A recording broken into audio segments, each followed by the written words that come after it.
اب میں جو دوسری چیز دیکھ رہا ہوں وہ کیا ہے کہ پاکستان افغانستان نہیں ہے کہ آپ یہاں 40 سال فٹ بال کھیلتے رہیں، کبھی نجیب اللہ آ جائے، کبھی طالبان آ جائیں، کبھی کون آ جائے، تو ان پہاڑوں میں سر ٹکرانے کے لیے کوئی آئے نہ، جو آئے تو وہ وہاں پہ پیر جمائے نہ. یہ تو یعنی یوں سمجھیے کہ پتے کے اوپر جو ہے نا رکھا ہوا پانی کی بوند ہے.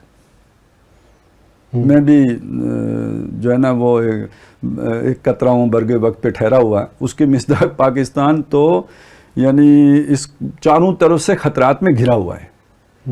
کیونکہ اگر ایک طاقتور حکومت کابل میں موجود ہے تو اس کی دل میں تو یہ حسرت ہوگی نا کہ اٹک تک تو ہمارا پختون بھائی ہے نا، ٹھیک ہے.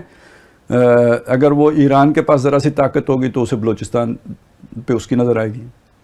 ادھر خالستان یا جو بھی وہ پنجاب جو آپ نے ٹکڑے کیا ہوا ہے، یہی حالت سندھ کی ہے، کشمیر کی ہے. تو یہاں تو ایک تو یہ والی ساری چیزیں چل رہی ہیں. اس کے ساتھ ساتھ یہ کہ بہرحال جو بھی ہو آپ کا ایٹمی پروگرام لوگوں کو کھلتا ہے. ابھی بھی یعنی دو بڑی طاقتیں ہیں. امریکہ کے صدر کی طرف سے وہ بات آئی تھی، بعد میں واپس لے لیا بیان، لیکن یہ کہ کچھ دل میں تو تھا نا جو ایک دفعہ زبان سے نکل گیا. رشیا کی طرف سے بھی آ گیا ہے کہ بھئی یہ یوکرین میں کر رہے ہیں مدد.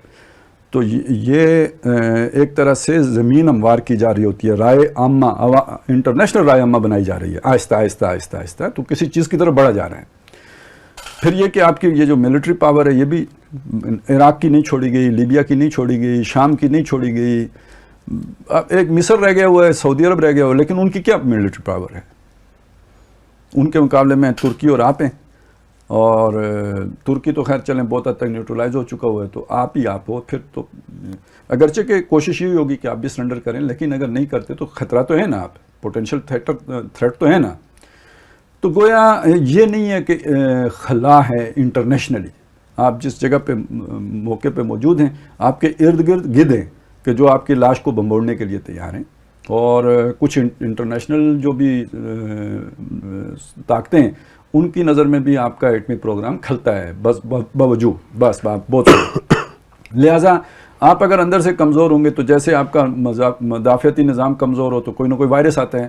اس طرح یوں سمجھیے کہ پھر آپ کے اوپر حملے ہوں گے، یا جو بھی آپ کی ایسٹس ہیں، نیوکس ہیں، یہ چیزیں ان سے آپ کو ہاتھ دھونا پڑے گا.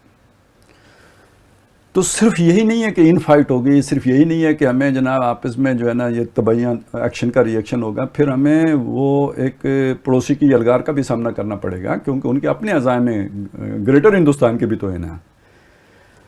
تو اس لیے یہ لگتا ہے کہ جناب اگر ہم یوں کمزور پڑے تو اس کے نتیجے میں پھر یہ ہوگا کہ جی ہمیں اپنی بقا مشکل ہو جائے گی. استحکام تو بہت بات کی بات ہے، ملک کی بقا ہی ختم ہو جائے گی.